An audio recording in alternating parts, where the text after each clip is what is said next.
Hey guys, welcome back to our channel. How to connect Porkbun domain to Replit. So there is a step-by-step guide. Make sure you will have logged in.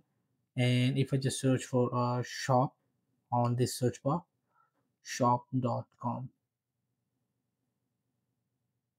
and we will go for the search.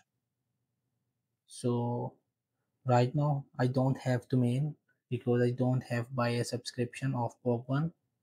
So as you can see, there is a many of them. So if I even just purchase it, and I will be just option to transfer my domain. So we will move in the next, which is replit.com, and you will just make sure sign up with your Google account.